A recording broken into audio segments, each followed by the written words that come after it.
이 시간 주신 하나님의 말씀은 열왕기상 7장 13절에서 22절 말씀입니다.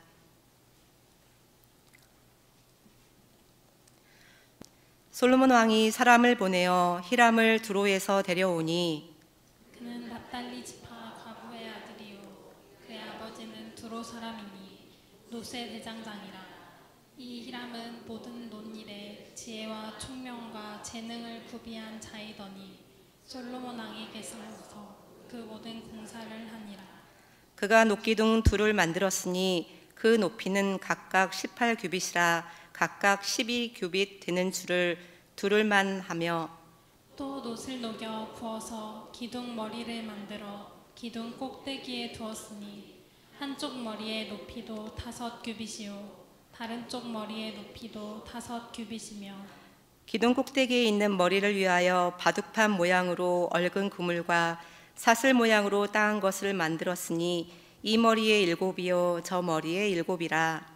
기둥을 이렇게 만들었고 또 2줄 석류를 한 그물 위에 둘러 만들어서 기둥 꼭대기에 있는 머리에 두르게 하였고 다른 기둥 머리에도 그렇게 하였으며 주랑 기둥 꼭대기에 있는 머리의 4규빗은 백합화 모양으로 만들었으며 이 두 기둥 머리에 있는 그물겹 곧 그 머리에 곰같이 둥근 곳으로 돌아가며 각기 석류 200개가 줄을 지었더라.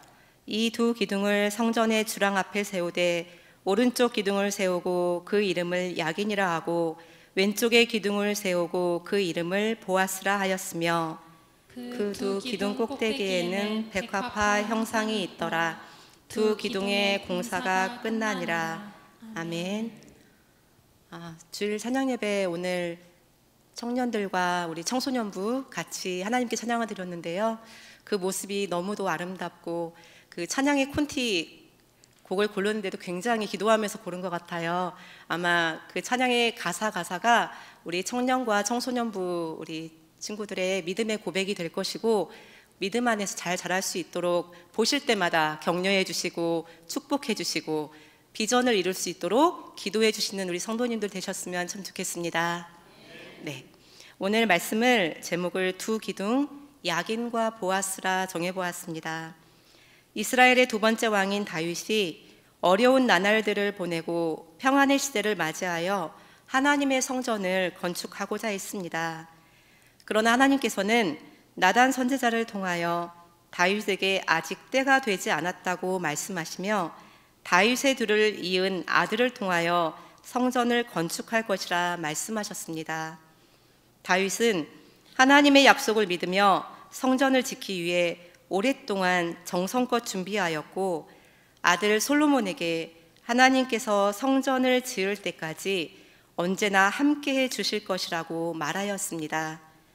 왕이 된 솔로몬은 하나님께서 아버지 다윗에게 약속하신 대로 성전을 지키로 하였습니다. 솔로몬이 지은 성전은 가로는 60규빗, 약 30m, 세로는 20규빗, 약 10m, 높이는 30규빗, 약 15m 정도 되는 건물이었습니다. 오늘날의 기준으로 보면 그리 큰 건물은 아닐지 모르지만 솔로몬 당시 이 건물을 짓는 데는 재물과 정성이 많이 소요되어 아주 아름다운 건축물로 완성되었습니다. 솔로몬이 지은 성전은 약 7년에 걸쳐 지어졌으며 이 성전을 건축하기 위해서 동원된 일꾼의 숫자만 해도 거의 20만 명이 동원되었습니다. 솔로몬이 성전을 건축하기 위해 건물 안쪽에 그 당시 가장 중요한 목재인 백향목을 사용했습니다. 백향목은 강하고 단단할 뿐만 아니라 그윽한 향기가 나서 벌레가 먹지 않습니다. 백향목에서 나오는 진은 특유한 방부제 효과도 있다고 합니다. 백향목은 혹독한 기후에서 수백 년은 지나야 목재로 쓸 수 있을 만큼 자라 참 귀한 나무였습니다. 백향목과 귀한 재료인 금을 사용하여 성전을 건축하니 얼마나 정성을 들여 건축했는지 알 수가 있습니다. 그런데 이 성전에서 특이한 점 하나가 있습니다. 그것은 성전에 있는 두 개의 기둥이었습니다. 성전을 지을 때 솔로몬은 두로에서 히람이라는 사람을 데려와서 노스로 큰 기둥 두 개를 세우게 합니다.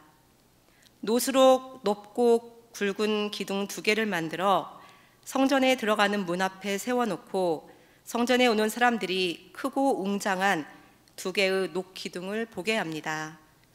본문 21절 말씀입니다. 이 두 기둥을 성전의 주랑 앞에 세우되 오른쪽 기둥을 세우고 그 이름을 야긴이라 하고 왼쪽의 기둥을 세우고 그 이름을 보아스라 하였으며, 두 개의 기둥 이름을 야긴과 보아스라고 했습니다. 오른쪽 기둥 야긴의 뜻은 저가 세우리라 이며 왼쪽의 기둥 보아스는 그에게 능력이 있다라는 뜻입니다. 솔로몬이 많은 재물과 인력을 동원해서 아름다운 성전을 지은 다음에 두 개의 기둥을 세우고 하나님을 향한 신앙 고백을 하고 있는 것입니다. 솔로몬의 신앙 고백은 성전을 위해서 수많은 사람이 땀을 흘리고 많은 재물들이 사용되었지만 이 건물은 사람들이 세우는 것이 아니라는 것입니다. 하나님이 이 성전을 세우시고 하나님의 능력으로 이 성전을 붙드신다는 것입니다. 성전을 바라볼 때 화려하고 정교한 건축 기술을 보지 말고 수많은 재물에 감탄하지 말고 그 모든 것을 있게 한 하나님을 바라보라는 것입니다. 그것이 바로 성전 입구에 큰 기둥 두 개를 세운 솔로몬의 신앙 고백이었습니다. 이 시간 본문 말씀을 중심으로 두 기둥, 야긴과 보아스와 같은 믿음의 기둥과 같은 성도가 되려면 어떻게 해야 할지 생각해 보며 말씀을 중심으로 은혜를 나누고자 합니다. 첫 번째로 기둥은 튼튼해야 합니다. 기둥으로 상한 나무나 썩은 나무, 상처가 난 나무는 사용할 수 없습니다. 교회의 기둥이 되는 성도는 믿음의 사람이어야 합니다. 교회 공동체 안에는 여러 성도들이 모이고 믿음의 척도가 각기 다를 수 있습니다. 어린아이의 신앙을 가진 성도도 있고 건강하고 튼튼한 믿음을 가진 성도도 있습니다. 어린아이의 신앙은 쉽게 흔들리며 작은 것에 상처를 받고 잘 삐지기도 하는 그런 신앙입니다. 우리는 신앙생활을 하다 보면 여러 가지 어려움을 만나게 됩니다. 때로는 교역자와의 관계, 때로는 성도 안에서의 그 관계, 말 한마디에 상처를 받고 그걸로 인해 신앙생활이 흔들릴 때가 있습니다. 그러나 기둥이 되는 성도는 흔들리지 않습니다. 무엇을 하든지 하나님의 영광을 먼저 생각하고 교회를 먼저 생각합니다. 말하는 것도 행동하는 것도 믿음으로 은혜스럽게 합니다. 어디에 있든지 그리스도의 향기를 나타냅니다. 기둥이 되는 성도는 자녀들과 성도들에게 믿음의 본을 보여줍니다. 예배의 본을 보여줍니다.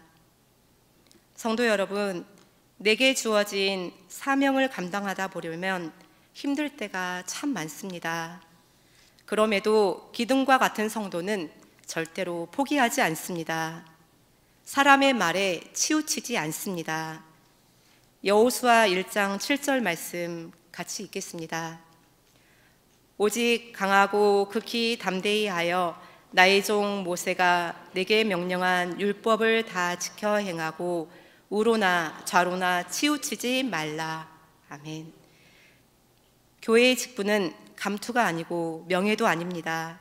하나님께서 나에게 주신 사명에 순종하는 것입니다. 골로새서 1장 24절 말씀에 나는 이제 너희를 위하여 받는 괴로움을 기뻐하고 그리스도의 남은 고난을 그의 몸된 교회를 위하여 내 육체에 채우노라. 사도 바울은 복음을 전하다 매맞고 때로는 굶주리고 헐벗고 고통받는 것을 기뻐했습니다. 그러다가 그의 인생 마지막에 믿음의 고백을 남겼습니다. 디모데후서 4장 7절입니다. 나는 선한 싸움을 싸우고 나의 달려갈 길을 마치고 믿음을 지켰으니. 아멘. 찬송가 360장 후렴 가사 부분에도 선한 싸움 다 싸우고 의의 면류관 받았으리라. 선한 싸움 다 싸우고 의의 면류관 예루살렘 성에서 면류관 받으리 저 요단강 건너 우리 싸움 마치는 날 의의 면류관 예루살렘 성에서. 저와 여러 성도님들 우리도 이런 멋진 신앙의 고백을 남길 수 있는 믿음의 소유자들 되시기를 소망합니다.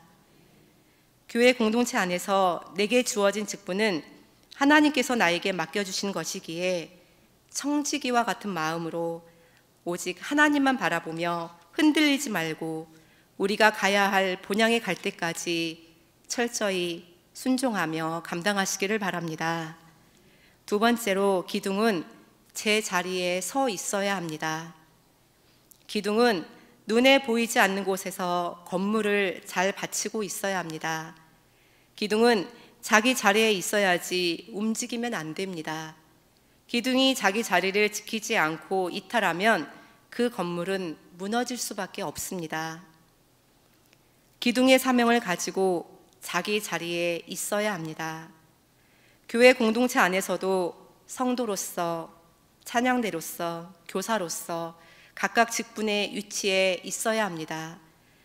기둥과 같은 성도는 봉사와 섬김의 손길이 필요한 곳에 말없이 헌신합니다.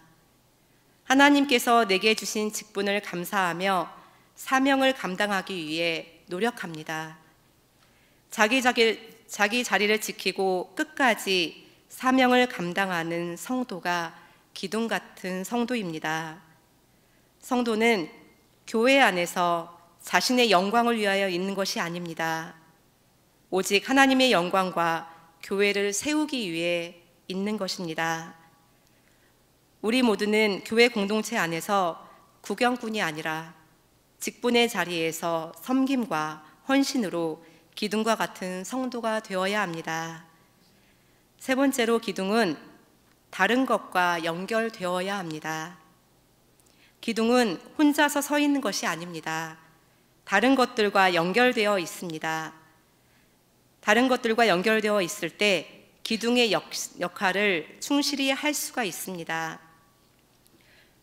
요즘 우리 사회에서 네트워크라는 말을 많이 사용합니다. 인터넷, SNS 등을 통해서 서로 정보를 주고받는 상태를 말합니다. 이런 네트워크를 통해서 내가 가진 정보를 다른 사람과 함께 공유할 수 있고 많은 일을 효과적으로 할 수 있습니다. 성도는 하나님 나라의 일을 하기 위해 흩어지지 않고 연합하여 하나가 되어야 합니다. 전도서 4장 11절과 12절 말씀을 같이 읽어보겠습니다. 또 두 사람이 함께 누우면 따뜻하거니와 한 사람이면 어찌 따뜻하랴. 한 사람이면 패하겠거니와 두 사람이면 맞설 수 있나니 세 겹줄은 쉽게 끊어지지 아니하느니라. 아멘. 한 마음 한 뜻이 되면 서로를 위하며 살게 된다는 말씀입니다. 서로 협력할 때 위로와 힘을 얻을 수 있습니다. 사람의 몸에 붙어있는 지체는 어느 것 하나 중요하지 않은 것이 없습니다. 각 지체는 몸을 위해 일을 합니다.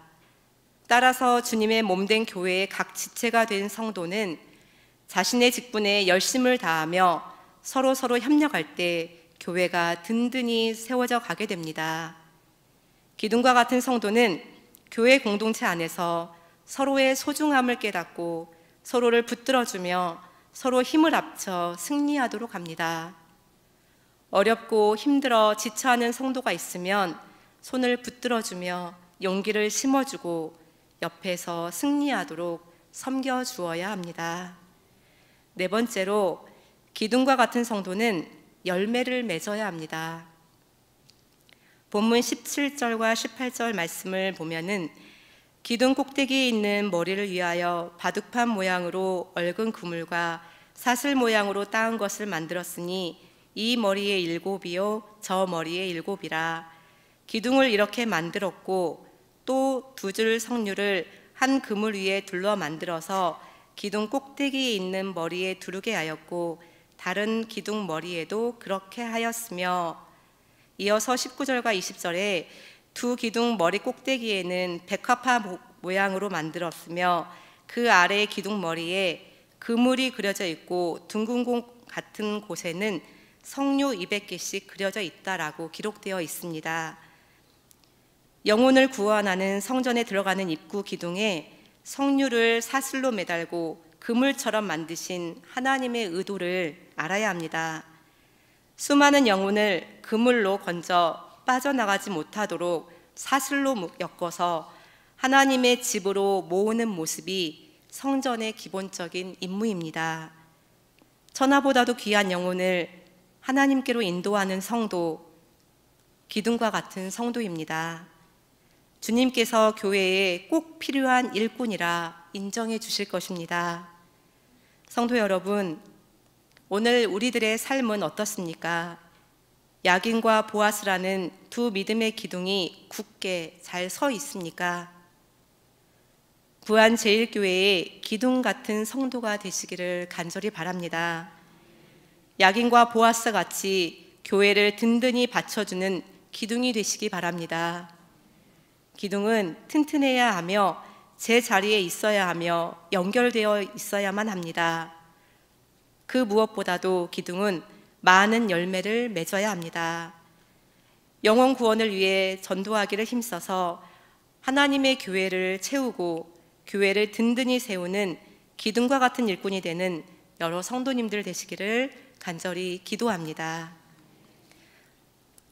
하나님, 우리가 살아가는 세상은 그리스도인으로 살아가기 너무 힘이 듭니다. 주위의 환경과 사람들로 인해 낙심하거나 실망하지 않고 하나님을 향한 믿음으로 살아가도록 우리들의 삶을 지켜주옵소서. 성령 충만케 하사 우리 각자의 무너진 부분들이 다시 회복되어 일어서게 하옵소서. 완전하신 하나님, 능력의 하나님이 우리를 붙드시고 함께하여 주시니 하나님을 신뢰함으로 야긴과 보아스와 같은 믿음의 기둥이 되게 하여 주옵소서. 온 성도 같은 주님의 마음으로 연합하고 협력하여 부안제일교회를 든든히 세워가는 믿음의 일꾼들 되게 하여 주옵소서.